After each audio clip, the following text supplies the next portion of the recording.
Introduction to MS Word. MS Word एक word processor program है, साथ ही यह ऑफिस फैमिली का सबसे ज़्यादा प्रयोग किया जाने वाला सॉफ्टवेयर है। इसका use letter, draft, book etcetera writing के लिए किया जाता है।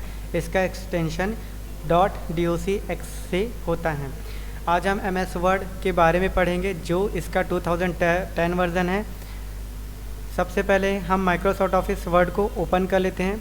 माइक्रोसॉफ्ट ऑफिस को ओपन करने के बाद हम इसमें कुछ ऑप्शंस को पढ़ना स्टार्ट करते हैं, लेकिन सबसे पहले हमें इनका इंटरफेस जानना बहुत ही ज़रूरी है।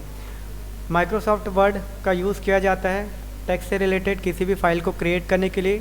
फॉर एग्ज़ाम्पल के तौर पे अगर मुझे कोई एप्लीकेशन, नोटिस, लेटर या कोई ड्राफ्ट या कोई बुक का फॉर्मेट तैयार करना होगा तो मैं एमएस वर्ड का ही यूज़ करूँगा। एमएस वर्ड में यहाँ पे जो दिखाई दे रहा था ये हमारा कहलाता है page.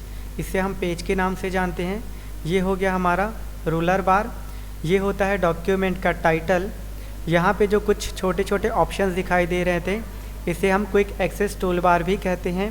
Quick access tool bar का यूज़ हम किसी भी ऑप्शंस को तुरंत यूज़ करने के लिए किया जाता है। जैसे अगर मुझे इस डॉक्यूमेंट को सेव करके रखना था तो मैं माइक्रोसॉफ्ट ऑफिस के इस क्विक एक्सेस टूल बार पे क्लिक करूँगा, सेव के आइकन पे। जैसे ही मैं सेव के आइकन पे क्लिक करूँगा तो मुझे एक डायलॉग बॉक्स ओपन होता है। इस डायलॉग बॉक्स के थ्रू हम अपने डॉक्यूमेंट का टाइटल दे सकते हैं और यहाँ जाने के बाद उसका फॉर्मेट भी चेंज कर सकते हैं कि मुझे जो भी मैं डॉक्यूमेंट बना रहा हूँ वो किस फॉर्मेट में सेव होना चाहिए। अगर वो फॉर्मेट पीडीएफ में चाहिए तो मैं पीडीएफ में कन्वर्ट यहीं से कर सकता हूँ या उसे नॉर्मल वर्ड डॉक्यूमेंट के फॉर्म में सेव भी कर सकता हूँ। सबसे पहले हम इस डॉक्यूमेंट को सेव कर लेते हैं। डॉक्यूमेंट को सेव करने के बाद हम इसके किसी अदर ऑप्शंस के बारे में पढ़ना स्टार्ट करते हैं। यहाँ पे कुछ ऑप्शंस दिखाई दे रहे थे। ये ऑप्शंस आपके आइकन या ऑप्शंस भी कहलाते हैं। इसे हम ग्रुप में डिवाइड कर देते हैं। जैसे क्लिपबोर्ड ग्रुप में आपके वो सारे ऑप्शंस आते हैं जिसका हम यूज़ क्लिपबोर्ड के लिए करते हैं। फ़ॉन्ट ग्रुप में वो सारे ऑप्शंस आते हैं जिनका यूज़ हम फ़ॉन्ट से रिलेटेड फॉर्मेटिंग या एडिटिंग के लिए किया जाता है। ऑप्शन से मिलके बने हैं आपके ग्रुप और इन्हीं सभी ग्रुप से मिलके बनता है कंप्लीट आपका एक टैब जिसे हम होम टैब के नाम से जानते हैं। जैसे होम टैब होता है सेम वैसे ही आपका इंसर्ट टैब में जाने के बाद इसमें भी कई सारे ग्रुप बने हुए हैं और इन्हीं ग्रुप के अंदर में कई सारे ऑप्शंस हैं। तो आज हम होम टैब के बारे में पढ़ना सीखेंगे। होम टैब के सारे ऑप्शंस को हम धीरे धीरे कवर करते जाएंगे कि किस ऑप्शन से हम क्या कर सकते हैं। सबसे पहले हम आते हैं अपने पेज पे और यहाँ पे हम कुछ टाइप करना स्टार्ट करते हैं। डॉक्यूमेंट में मुझे किसी टेक्स्ट की आवश्यकता होगी जिसका यूज़ करके हम सारे ऑप्शंस को ट्राई करके देखेंगे। तो इसके लिए एक फार्मूला होता है, उस फार्मूला का यूज़ करके मैं कुछ पैराग्राफ अपने डॉक्यूमेंट में इंसर्ट कर सकता हूँ। तो उस फार्मूला का यूज़ हम यहाँ पे करेंगे। फार्मूला को हमेशा एक्टिवेट करने के लिए चाहे वो एमएस वर्ड पे हो चाहे एमएस एक्सेल पे हो, सबसे पहले मुझे इक्वल का साइन कीबोर्ड पे आपको दिख रहा होगा उसे प्रेस करना पड़ेगा। सबसे पहले मैं इक्वल का साइन लगा लेता हूँ। फिर हम यहाँ पे टाइप करेंगे RAND शिफ्ट के साथ ब्रैकेट ओपन करने के बाद सबसे पहले हमें पैराग्राफ देना पड़ेगा कि मुझे 3 पैराग्राफ की आवश्यकता है। कॉमा लगाने के बाद आपको जितनी भी लाइन की ज़रूरत होगी आप उतना लाइन ले सकते हो।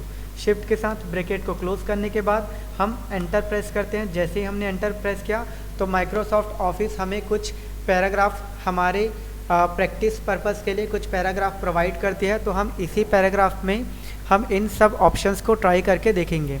हम सबसे पहले आते हैं क्लिपबोर्ड ग्रुप में। क्लिपबोर्ड का यूज़ होता है अगर मुझे इस पैराग्राफ को कहीं कट करना था। सबसे पहले कट ऑप्शन होता क्या है?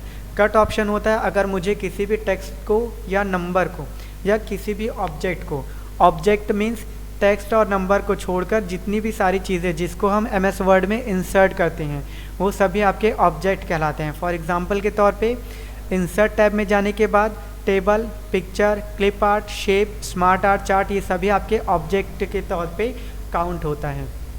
मैं वापस से आता हूँ अपने एमएस वर्ड के होम टैब पे और अगर मुझे इस टेक्स्ट को एक जगह से दूसरे का मूव करना था तो सबसे पहले टेक्स्ट को मैं सिलेक्ट कर लेता हूँ। अपन आते हैं कट वाले ऑप्शन पे।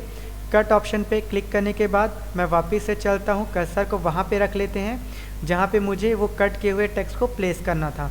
हम आते हैं सेकंड ऑप्शन यानी पेस्ट पे और पेस्ट में जाने के बाद हम जो भी टेक्स्ट को हमने शुरू में कट किया था उसे पेस्ट कर सकते हैं। सेकेंड आपका ऑप्शन है कॉपी का। नाम से ही पता चल रहा है कॉपी मतलब आपको जो भी टेक्स्ट है किसी भी ऑब्जेक्ट को अगर एक से ज़्यादा कॉपी बनाना है तो हम किसका यूज़ करेंगे, कॉपी ऑप्शन का यूज़ करेंगे। मैंने सबसे पहले टेक्स्ट को सिलेक्ट करके रखा था। हम आते हैं वापस से कॉपी ऑप्शन पे।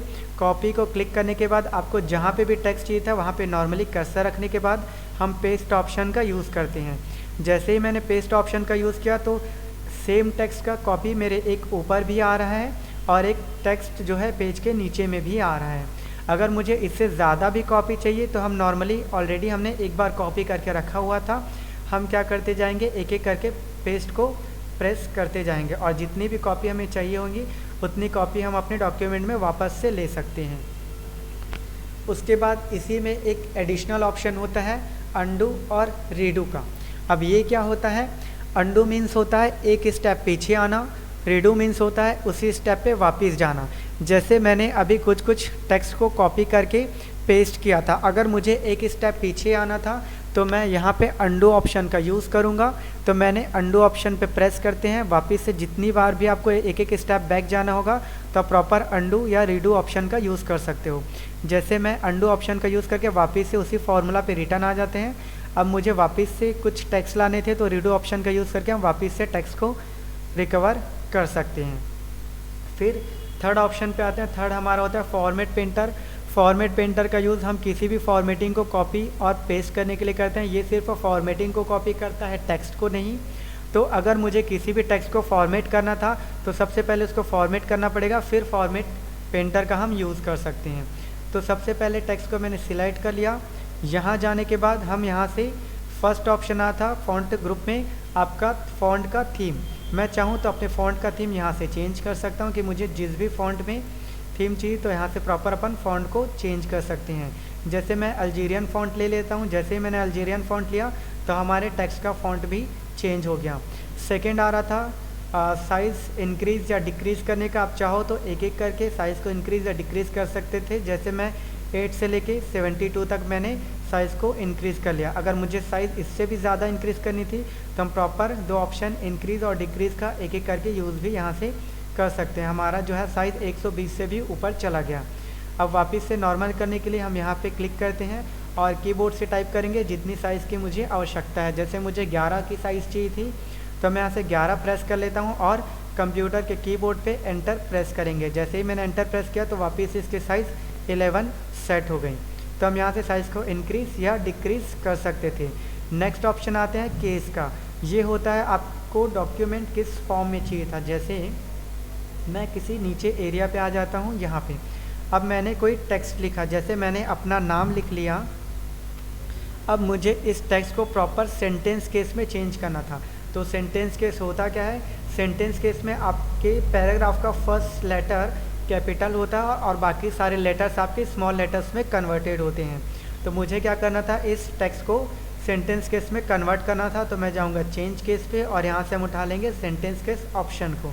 जैसे ही मैंने सेंटेंस केस से चेंज किया तो हमारे टेक्स्ट का केस चेंज हो चुका है। वैसे ही हम आते हैं अपने डॉक्यूमेंट पे वापस आते हैं डॉक्यूमेंट पे। यहाँ पे कुछ पहले से ऑलरेडी सेंटेंस केस में सेट था क्योंकि हमने इसे फॉर्मूला से लाया था। अगर मुझे इसका केस चेंज करना होगा तो वापस से हम जाएंगे सेंटेंस केस में, लोअर केस का यूज़ करते हैं हम किसी भी टेक्स्ट को वापस से स्मॉल लेटर्स में कन्वर्ट करने के लिए। हम यहाँ से स्मॉल लेटर्स में कन्वर्ट कर लेते हैं सभी टेक्स्ट को। अगर मुझे इसी टेक्स्ट को वापस से कैपिटल लेटर्स में कन्वर्ट करना होगा तो हम यहाँ से कैपिटल लेटर्स में कन्वर्ट कर सकते हैं। वापस से जाने के बाद कैपिटलाइज ईच वर्ड, जैसा कि हमें नाम से पता चल रहा है सारे वर्ड के फर्स्ट लेटर को क्या कर देगा, कैपिटल कर देगा। तो मैं चलता हूँ कैपिटलाइज ईच वर्ड पे और मैं सारे वर्ड के फर्स्ट लेटर को कैपिटल कर देता हूँ। सेकेंड ऑप्शन आ रहा था, सेकेंड और सबसे लास्ट टोगल केस। ये जस्ट अपोजिट है कैपिटलाइज ईच वर्ड का। कैपिटलाइज ईच वर्ड में फर्स्ट लेटर को कैपिटल करके बाकी सारे लेटर्स को स्मॉल कर देता था। टोगल केस जस्ट अपोजिट काम करता है, फर्स्ट लेटर को स्मॉल करके बाकी सभी लेटर्स को कैपिटल कर देगा। टोगल केस में जाने के बाद हम इसका केस चेंज कर सकते हैं। अगर मुझे वापस से नॉर्मल करना था जैसा पहले था तो मैं चेंज केस में जाने के बाद इसे फिर से सेंटेंस केस में सेट कर लेते हैं। फिर नेक्स्ट ऑप्शन आ रहा था हमारा बोल्ड का। बोल्ड ऑप्शन का यूज़ करते हैं किसी भी टेक्स्ट को हल्का सा हाईलाइट करने के लिए या डार्क मोड पे करने के लिए। अगर मुझे इस टेक्स्ट को थोड़ा सा डार्क करना था तो मैं बोल्ड ऑप्शन का यूज़ करूँगा। अगर मुझे इस टेक्स्ट को हल्का सा तिरछा करना था तो मैं इटैलिक ऑप्शन का यूज़ करूँगा। इसी ऑप्शन को अगर मुझे अंडरलाइन करना था इन सारे पैराग्राफ या टेक्स्ट को तो मैं अंडरलाइन का यूज़ करूँगा। अंडरलाइन करने के बाद अगर मुझे इस अंडरलाइन में कुछ फॉर्मेटिंग करनी थी तो यहाँ पे देखिए एक छोटा सा आइकन आ रहा था। जैसे ही मैं इस आइकन पे क्लिक करता हूँ तो यहाँ पे एक ड्रॉप डाउन मेन्यू स्टार्ट हो गई। इस ड्रॉप डाउन मेन्यू का यूज़ करके हम इसके कई सारे फॉर्मेटिंग डैशेस के फॉर्म में या स्टार के फॉर्म में हम यहाँ से कुछ फॉर्मेटिंग वगैरह ले सकते हैं। जैसे मैंने यहाँ से कुछ फॉर्मेटिंग उठा ली। अब इस फॉर्मेटिंग में अगर आपको कलर करना होगा तो इसी ड्रॉप डाउन मेन्यू में जाने के बाद हम अंडरलाइन कलर में जाने के बाद इस अंडरलाइन को कलर भी कर सकते हैं। फिर हम आते हैं अपने नेक्स्ट ऑप्शन पे जिसका नाम है strikethrough. Strikethrough option का यूज़ करते हैं अगर मुझे किसी भी टेक्स्ट को या किसी भी नाम को एक लाइन से कट करना था तो हम स्ट्राइक थ्रो ऑप्शन का यूज़ करेंगे। तो मैं सबसे पहले अपने नाम को सिलेक्ट कर लेता हूँ, वापस से आते हैं स्ट्राइक थ्रो ऑप्शन से और स्ट्राइक थ्रो ऑप्शन का यूज़ करके हम किसी भी टेक्स्ट को एक लाइन से कट कर सकते हैं। हमारा सेकेंड ऑप्शन था, नेक्स्ट ऑप्शन था सब स्क्रिप्ट एंड सुपर स्क्रिप्ट। सब स्क्रिप्ट एंड सुपर स्क्रिप्ट का यूज़ करते हैं हम किसी स्पेशल केसेस पे। जैसे मुझे कोई फार्मूला तैयार करना था, जैसे पानी का साइंटिफिक फार्मूला होता है H2O। अगर मुझे H2O लिखना था तो सबसे पहले हम कैप्स लॉक को कीबोर्ड से ऑन कर लेते हैं। कैप्स लॉक को ऑन करने के बाद मैं यहाँ से H2O प्रेस कर रहा हूँ। जैसे ही मैंने H2O प्रेस किया तो यहाँ पे देखिए H2 तो आ रहा है लेकिन ये काफ़ी बड़ा दिख रहा है, जबकि फार्मूला में ऐसा दिखाई नहीं देता। तो मुझे अगर इसको चेंज करना होगा तो सबसे पहले 2 को अपन सिलेक्ट कर लेते हैं। वापस से आते हैं अपन सब स्क्रिप्ट ऑप्शन पे। सब स्क्रिप्ट ऑप्शन पे प्रेस करो और ये आपका फार्मूला कन्वर्ट। वापस से आते हैं, एक बार एंटर कर लेते हैं। अब मुझे लिखना था मैथ से रिलेटेड फार्मूला। जैसे शिफ्ट के साथ मैंने ब्रैकेट ओपन किया, a प्लस b का शिफ्ट के साथ ब्रैकेट क्लोज कर लेते हैं और यहाँ पे लिख लेते हैं स्क्वायर। फिर देते हैं अपन इक्वल a का स्क्वायर प्लस b का स्क्वायर। अब मुझे इसे मैथ्स के फॉर्मूला में कन्वर्ट करना था तो हम इसे सुपर स्क्रिप्ट ऑप्शन का यूज़ करके कर सकते हैं। अगर मुझे एक साथ कई सारे टेक्स्ट को आपस में सिलेक्ट करना था तो मैं मल्टी सिलेक्ट का यूज़ करूँगा। मल्टी सिलेक्ट करने के लिए हमेशा हम कंट्रोल ऑप्शन का यूज़ करते हैं। तो आप कंट्रोल को सबसे पहले प्रेस कीजिए, जहाँ पे भी आपको टेक्स्ट को सिलेक्ट करना था वहाँ पे अपना कर्सर रख लीजिए। कंट्रोल के साथ पहले टेक्स्ट को सिलेक्ट करते जाइए। मैं यहाँ पे किसी टेक्स्ट को स्पेशली सिलेक्ट कर लेता हूँ जिसको भी मुझे सुपर स्क्रिप्ट यानी स्क्वायर के फॉर्म में लाना था। तो मैं सुपर स्क्रिप्ट ऑप्शन का यूज़ करके सबसे पहले यहाँ से क्लिक कर लेते हैं। तो हमारा फॉर्मूला तैयार, a प्लस बी का whole square equal to a का स्क्वायर प्लस b का स्क्वायर प्लस 2ab। इसे वापस से हम बंद कर देते हैं। सुपर स्क्रिप्ट ऑप्शन ऑन है। ऑप्शन को ऑफ करने के बाद प्लस 2ab, ये हमारा फॉर्मूला तैयार। उसके बाद हमारा नेक्स्ट ऑप्शन है वर्ड आर्ट का। हम चाहें तो अपने टेक्स्ट को वर्ड आर्ट के फॉर्मेट में कन्वर्ट भी कर सकते हैं। सबसे पहले हम टेक्स्ट को सिलेक्ट कर लेते हैं। यहाँ जाने के बाद हम इस टेक्स्ट को किसी वर्ड आर्ट के फॉर्म में कन्वर्ट कर सकते हैं। आप चाहो तो इससे ज़्यादा भी कई सारी फॉर्मेटिंग कर सकते हो। जैसे मैंने ये वाला ले लिया फॉर्मेटिंग। अब आते हैं आउटलाइन पे। तो आउटलाइन में जाने के बाद आप चाहो तो इसका कलर भी चेंज कर सकते थे सारे बॉर्डर्स का। चाहो तो इसका शेडो इफेक्ट भी चेंज कर सकते हैं कि इसका शेडो इफेक्ट कैसा आना चाहिए, या इसमें कुछ रिफ्लेक्शन भी दे सकते हैं। ये सारी चीज़ें आपकी फॉर्मेटिंग कहलाती है। जैसे मैंने ये वाली रिफ्लेक्शन दे दी। फिर आते हैं शेडो इफेक्ट में और ग्लो ऑप्शन का यूज़ करके आप टेक्स्ट को ग्लो भी करा सकते थे अपने अकॉर्डिंग। ठीक, ये सभी ऑप्शन कहलाते हैं आपके फॉर्मेटिंग के अंडर में। अब आते हैं हम नेक्स्ट ऑप्शन जिसका यूज़ होता है किसी भी पैराग्राफ को हाईलाइट करने के लिए। अगर मुझे इस पैराग्राफ को प्रॉपर हाईलाइट करना था, जैसे इस फार्मूला को, सबसे पहले फार्मूला को सिलेक्ट कर लीजिए। हम आते हैं हाईलाइट ऑप्शन पे और यहाँ जाने के बाद हम टेक्स्ट को हाईलाइट भी कर सकते थे। और ये अप्लाई होता है सिर्फ आपके सिलेक्टेड टेक्स्ट पे, यानी आप जितना भी टेक्स्ट को सिलेक्ट करोगे ये सिर्फ उसी को हाईलाइट करके देगा। फिर हम लास्ट ऑप्शन में आते हैं। लास्ट ऑप्शन हमारा था किसी भी फ़ॉन्ट को कलर करने का। अगर यहाँ पे मैंने कुछ फ़ॉन्ट लिया था और मुझे इस फ़ॉन्ट को कलर करना था, बाय डिफ़ॉल्ट ये ब्लैक कलर से ही होता है, लेकिन अगर मुझे इससे ज़्यादा भी कुछ कलर चाहिए तो हम यहाँ जाने के बाद फ़ॉन्ट के कलर को भी चेंज कर सकते थे। क्लियर हुआ। फिर अपन आते हैं नेक्स्ट ऑप्शन पे, फिर हम आते हैं अपने नेक्स्ट ऑप्शन पे। नेक्स्ट ऑप्शन हमारा ये बचा हुआ था फॉर्मेट प्रिंटर। फॉर्मेट प्रिंटर के यूज़ मैंने बताया था, जब तक आप किसी टेक्स्ट पे फॉर्मेटिंग नहीं करोगे तब तक आपका फॉर्मेट प्रिंटर ऑप्शन काम नहीं करेगा। तो हमने इस टेक्स्ट पे कुछ फॉर्मेटिंग करनी, जैसे कि हमने इसका कलर चेंज कर दिया था और इसका फ़ॉन्ट का थीम भी चेंज कर दिया था। अब सेम फ़ॉन्ट मुझे कहीं और पे चाहिए, जैसे मुझे इस वाले पैराग्राफ पे सेम एज इट इज़ ऐसा ही फॉर्मेटिंग चाहिए। तो सबसे पहले मैंने पूरे टेक्स्ट को सिलेक्ट कर दिया था जहाँ पे ये फॉर्मेटिंग लगी हुई है। अपन आते हैं फॉर्मेट प्रिंटर से, तो मैंने फॉर्मेट प्रिंटर से सबसे पहले इस ऑप्शन को ऑन कर दिया। फिर यहाँ पे आइकन पे देखिए एक आइकन चेंज हो चुका है, जो भी आपका एरो का डिज़ाइन था वो चेंज होके ब्रश के फॉर्म में आ रहा था। तो मैं क्या करता हूँ, इस ब्रश को वापस से सिलेक्ट कर लेता हूँ। जहाँ तक भी आपको टेक्स्ट की फॉर्मेटिंग चाहिए थी, मुझे इन सब पे चाहिए फॉर्मेटिंग, तो वापस से सिलेक्ट करके हम छोड़ देंगे। तो जैसे ही मैंने इस टेक्स्ट को छोड़ा तो इसकी एज इट इज़ फॉर्मेटिंग यहाँ पे भी कॉपी हो गई। तो फॉर्मेट प्रिंटर का यूज़ करके किसी भी टेक्स्ट की फॉर्मेटिंग कॉपी और पेस्ट कर सकते हो। हमारा फॉन्ट ग्रुप का सबसे लास्ट ऑप्शन बचा क्लियर फॉर्मेट का। जैसे कि नाम से ही पता चल रहा है, क्लियर फॉर्मेट का यूज़ करने के बाद आपने जितनी भी फॉर्मेटिंग की होगी सभी फॉर्मेटिंग को एक साथ क्लियर कर सकते हो। जैसे अगर मुझे इसकी फॉर्मेटिंग हटानी थी तो मैंने पूरे टेक्स्ट को सिलेक्ट करके हम चलते हैं क्लियर फॉर्मेटिंग ऑप्शन पे।